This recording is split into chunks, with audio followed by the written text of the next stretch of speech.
Нямахме човек, на който да се подпреме и да ни каже всичко е наред. Казва, че сме разликавани, че сме твърде емоционални за този живот. Образователната система не приема това, че ние имаме лични животи. Здравейте, вие сте с втори епизод на нашия подкаст. Днес тук с мен Петина от 10-ти клас и с нея ще обсъдим темата баланс между училище, приятели и личен живот. Като за начало ще започнем с кратки въпроси, а именно първия е: как изглежда един ваш обикновен ден между училище, домашни и лични занимания? Много е така заето по принцип, защото и в училище имаме работа. Аз съм и един от главните хора в ученическия съвет. Там правим инициативи, различни предизвикателства. Примерно сега коледните предизвикателства, очаквайте ги, ще бъдат много весели. След това в домашни, по-скоро там си почивам, но всъщност имам и работа, която трябва да се свърши, разбира се, тъй като ходех и вече и на работа. И там беше много лудница. Вече с личните ми занимания, какво да кажа, не е много така блъсканица там, както е примерно в училище или на работа. При мен един обикновен ден може да се каже, че е много натоварен, защото 3 пъти в седмицата аз се прибирам прибита като куче. И 2 пъти в седмицата, и то понеделник и петък, аз съм по-освободена от толкова училищни занимания, защото вторник, сряда и четвъртък е много натоварено, така че няма хубав баланс. Имаш ли време за приятели и почивка през седмицата? Преди имах. Сега е тука, но иначе не е много, за което ми е гадно, защото един вид пропилявам тинейджърските години, това да уча, да работя и да правя някакви инициативи, които не са свързани с моят личен живот и с моите харесвания. Кога балансът ти се губи, идва умората? Всеки ден. И при теб ли така? Защото при мен също е така, даже повече надделява умората, баланса го няма при мен. При мен е от днес за утре, никога не балансирам между приятели, учебници и така нататък, защото няма как да се постигне баланс, много трудно, с повече организация и така. Какво ти помага да си върнеш енергията? Определено ще кажа спането. Спането, яденето. Да. Яденето не, защото след това ще заспа. Релаксирането вкъщи, примерно аз имам такива спа деи. Имам един от седмицата, където ще се изкъпя, ще си сложа някаква маска на лицето, ще си оправя вежите и някакви такива релаксиращи за мен неща. И ще мога да си изгледам, примерно, едно филмче, някоя сериал, че да си пусна. И това за мен е релакс. Лично в момента ми даваш пример как да го направя при мен. Защото при мен енергията се връща много трудно. Аз не съм човек, който спазва режими. По-скоро не ги спазвам, а ги нарушавам, защото когато си поставя ограничения, никога не го спазвам. И следващия ми въпрос, който е много интересно: какво би променило в училищния график? Какво бих променила? Да ти кажа честно, това да не ходим на училище в 8 часа, а примерно в 9, 9:30, 10 най-късно, за да може да се наспим и да имаме енергия за училище, да ни отпочина мозъка, за да може да приемем нова информация, която ни се дава в училище. Да, съгласна съм с това да започваме малко по-късно, не 8:30, 9 най-късно, защото 10 вече е късно, защото ще свършиме по-късно. Аз ставам вкъщи в 10 часа. Да, събота и съм напълно релаксирана. Да, обаче погледнем от тази страна, защото ако ние започваме в 10, ние ще свършим в 4. Това са супер много. Бих предпочела да свършим в 4, отколкото в един обед и да нямам време да свършим нищо. По принцип е така. Добре, сега ще преминем в Европа, така виртуално ще преминем в Европа и първият ми пример, който съм посочила, е как учениците се справят в Финландия. Там учениците имат по-малко домашни и по-дълги почивки между часовете, като най-често денят свършва по-рано в 14 часа. Как ще го коментираш? Това е удивително. защото по принцип в Финландия са много умни децата и се вижда, даже бях гледала някъде в интернет, не знам в коя държава е, но е по-скоро в азиатската част. Те имат специален час, в който да си поспиват. Буквално... Финландия. Там ли е? Да, Финландия е горе. Това е супер, значи имат си определен час, да кажем 1 час, 60 минути, да си поспят. Опъват си чиновете назад. Това е в Япония. Ние коментираме Финландия. Да, аз казвам. В Япония? Да. В интернет. Също. Това също е много добро, защото даже ми беше попаднало, че 1 час учат, 1 час почиват. Това ми знам. Брилянтно. Но при нас го няма. Така, Германия... все повече училища в Германия работят по различни модели, като целодневни училища, където учениците имат време за уроци, спорт, домашния обяд в рамките на деня, а след края на учебния ден те са свободни за личен живот, без допълнителни задачи у дома. Това е готино за без допълнителни задачи у дома, нали, изключваме домакинско или нещо да си поделиш в стаята, говорим за училищно. Те да нямат такива занимания, които ние имаме от първи до 7, или? Да. И между тях имат време за спорт, по време на заниманията домашните и обяда също, в рамките на деня. Явно след като се приберат, те са по-свободни. Аз не съм съгласна с заниманията, защото когато аз имах занимания, често не си дописвах домашните, защото нямаше време. Тъй като аз примерно мога да си говоря с някакото име да правя. Да, не си била от тези най-изпълнителните ученици. Аз бях изпълнителна. Релаксиращите, по-спокойните, не толкова... спокойните. Не имам предвид от спокойните, че не си дава зор да направиш дадената задача. На мен ми даваха зор, по принцип. И майка ми, тъй като работеше в същото училище, което аз учех и беше като, хайде напиши ги по-бързо, нали? Не, майка, ще ги напише какво да правя. Но после трябваше да дописвам вкъщи и не ме устройваше, вместо да излезна да играя с съседите. Но както да е, готино е това, че те си пишат и не им остава никакво домашно, но при мен беше, че оставаше и при доста други ученици оставаше, разбира, защото те им даваха купоща на задачи. Те са 4-5 задачи, то всичките сложни, някакви дълги. Да. И понякога време, понякога балансът е нарушен от това, че се обръща на учениците повече внимание върху домашните и тогава това ги демотивира. Не, знаеш ли защо някой и аз потърпевш и други ученици някакви домашни, защото имаше любими ученици.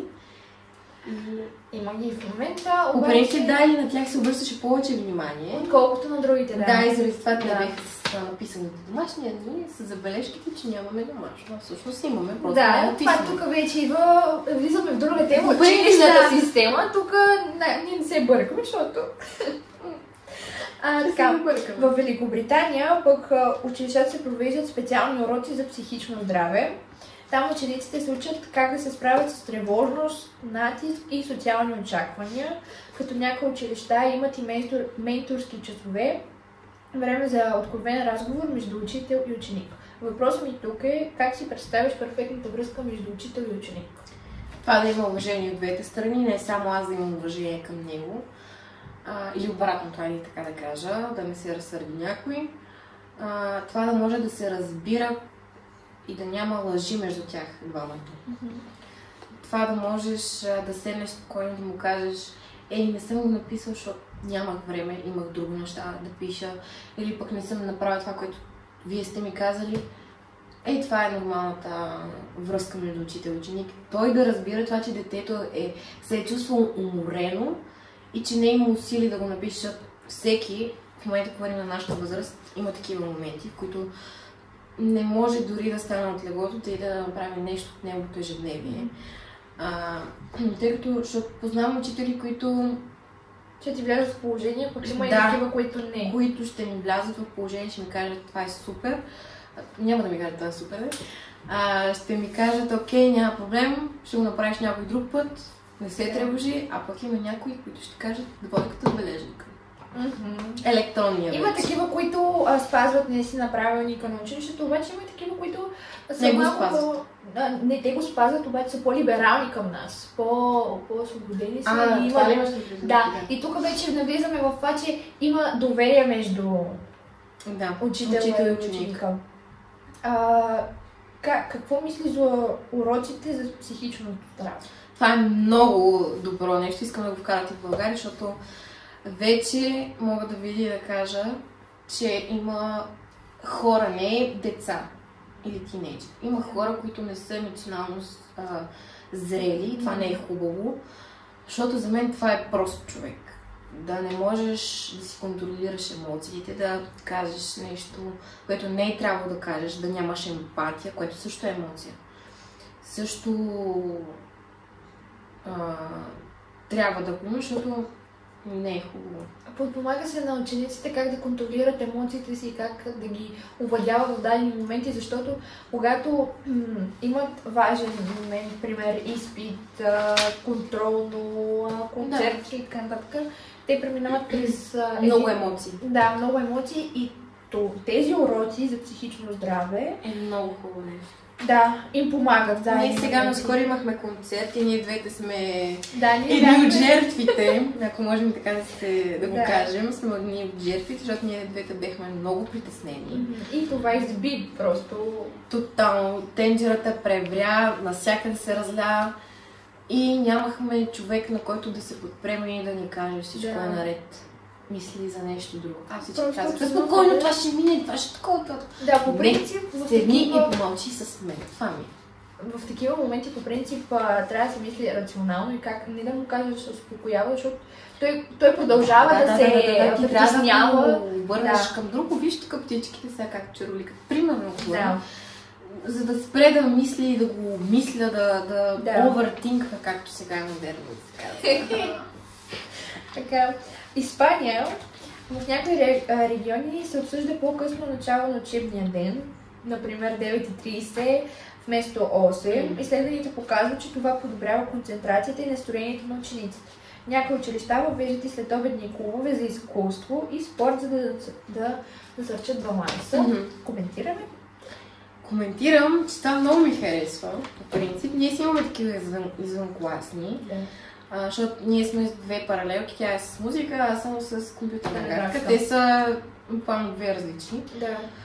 Но ми харесва това, че за 9:30 вместо 8, където подобрява концентрацията и настроението на учениците. Защото аз сутрин като стана и дойда в 8 часа на училище, 7:30 там някъде,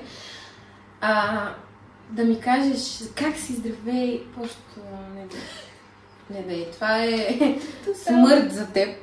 Ще те изгледам толкова злобно, че те мразя, село те мразя от дъното на душата ми. Аз не съм morning person, никога няма и да бъда, аз много мразя да ставам рано сутрин. Evening. Аз съм някъде, към evening-а. Да. Може и да night. Аз съм такава нощна птица, аз много обичам да си будувам нощем. Да. Не обичам да съм нощем сутрин. Да. Защото то горе-долу си е така. Преминаваме към последната държава, именно Швеция.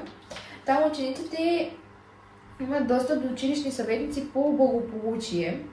Те помагат на всеки да намери равновесие между академичните цели и личния живот, като там се набляга на идеята, че емоционалното здраве е също толкова важно, колкото и оценките.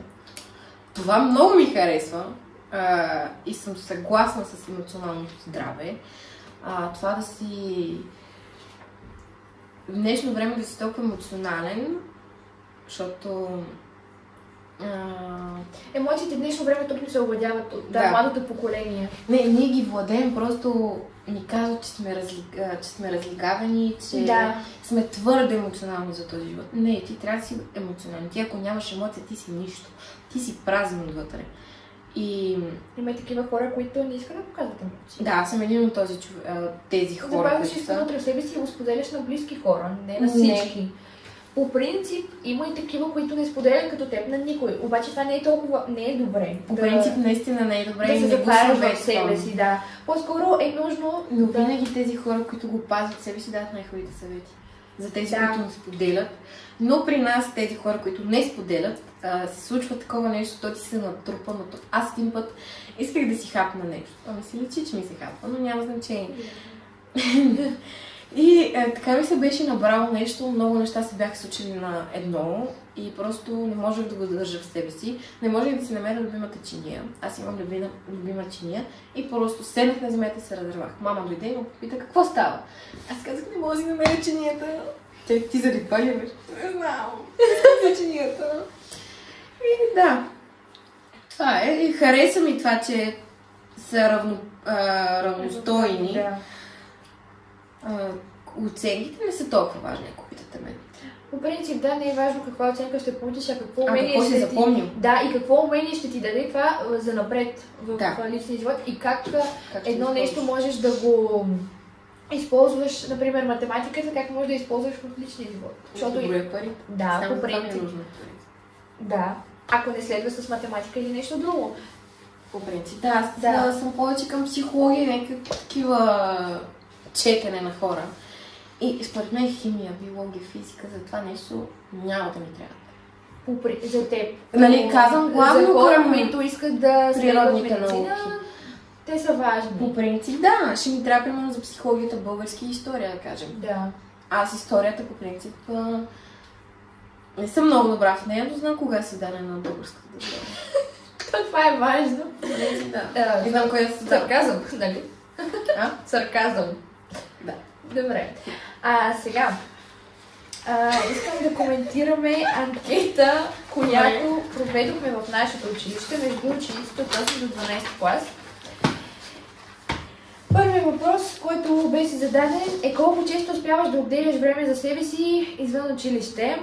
39% бяха отговорили всеки ден, 33% рядко и 17% няколко пъти седмично, като останалите 11% почти никога.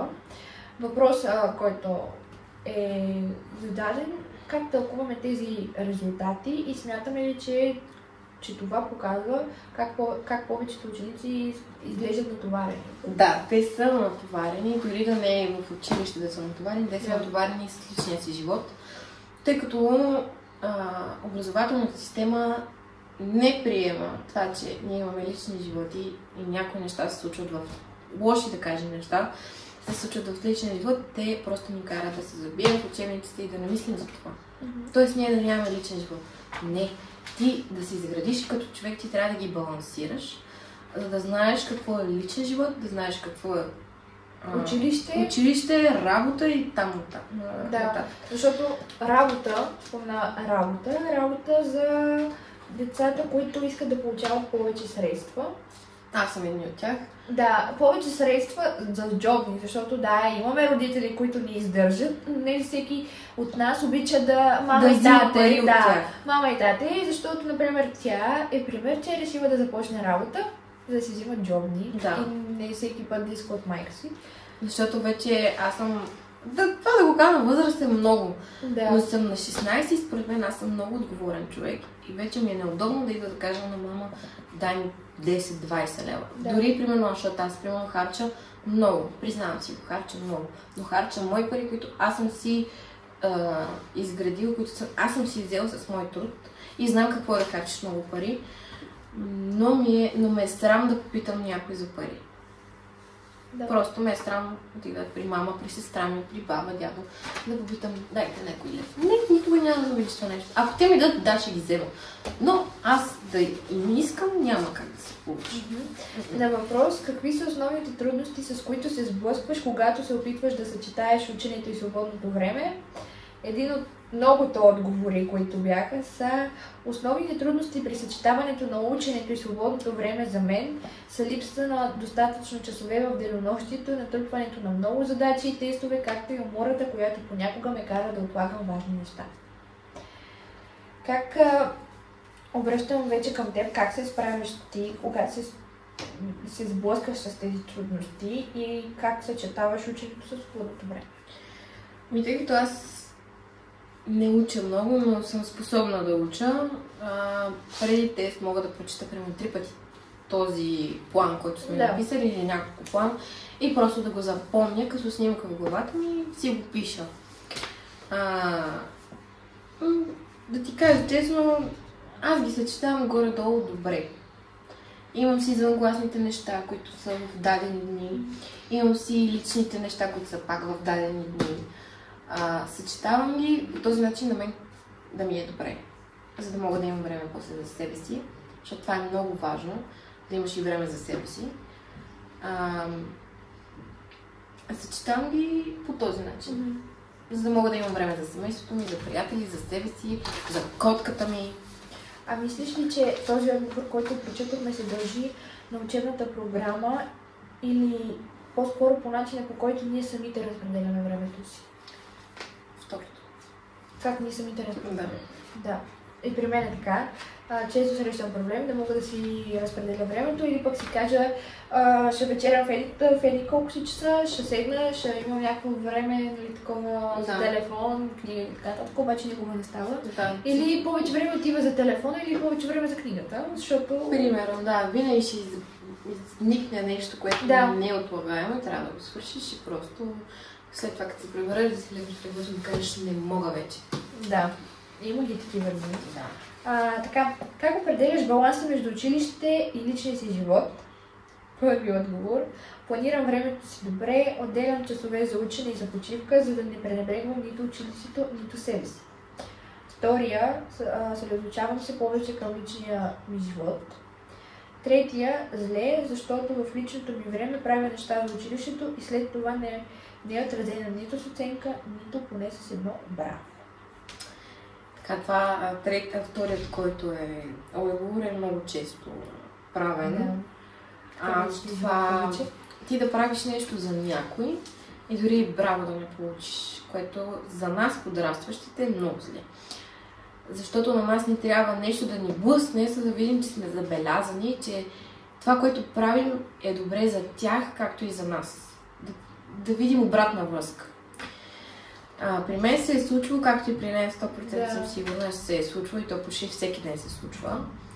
Да има такива хора, говорим не само учители, говорим и за семейство, и за приятели, да направиш нещо, да му купиш нещо, да е кажа.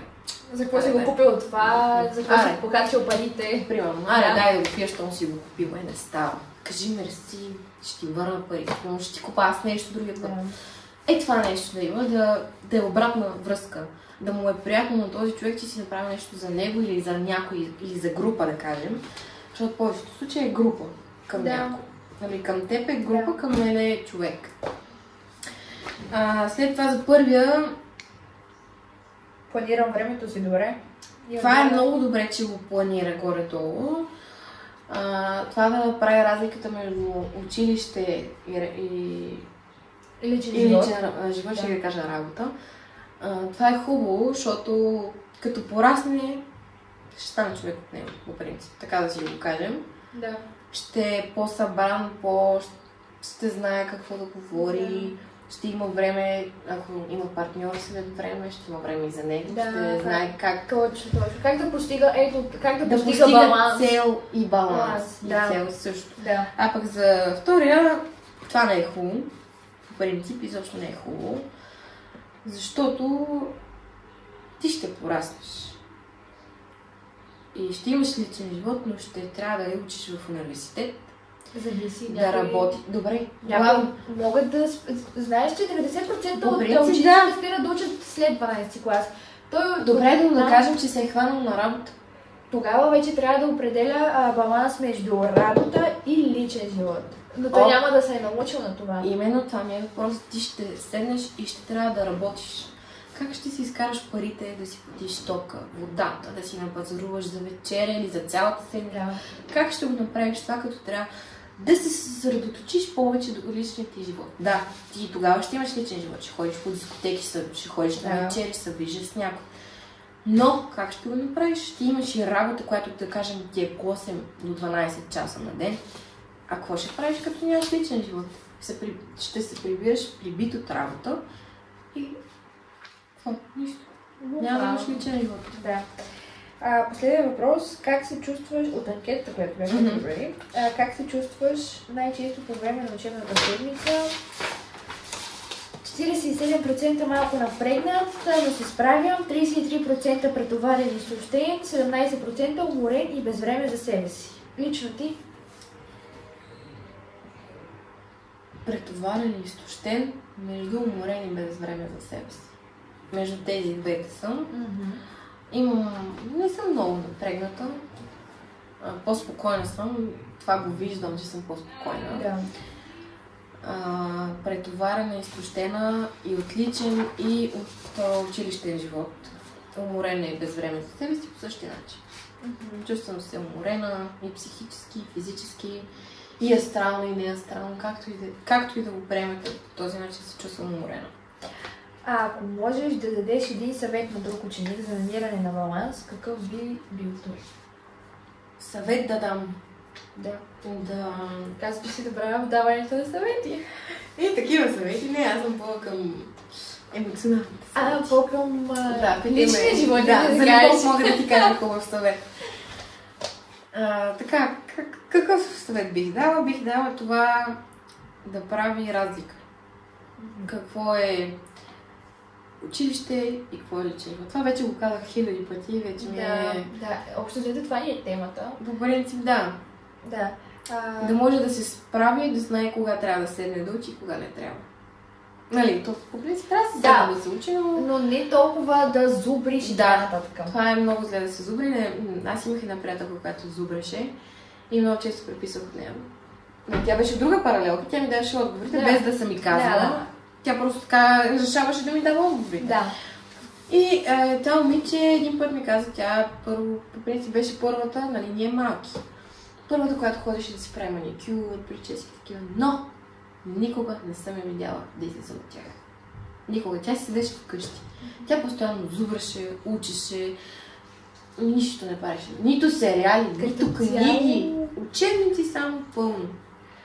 Моят съвет, който мога да ви дам, е да организирате добре времето си, когато си сложите цел, да я постигнете и не да планите толкова много да планирате през деня какво да направите, а по-скоро да го карате задача по задача, защото когато си направите план, той се проваля, защото в даден момент изниква нещо и вие трябва да го направите.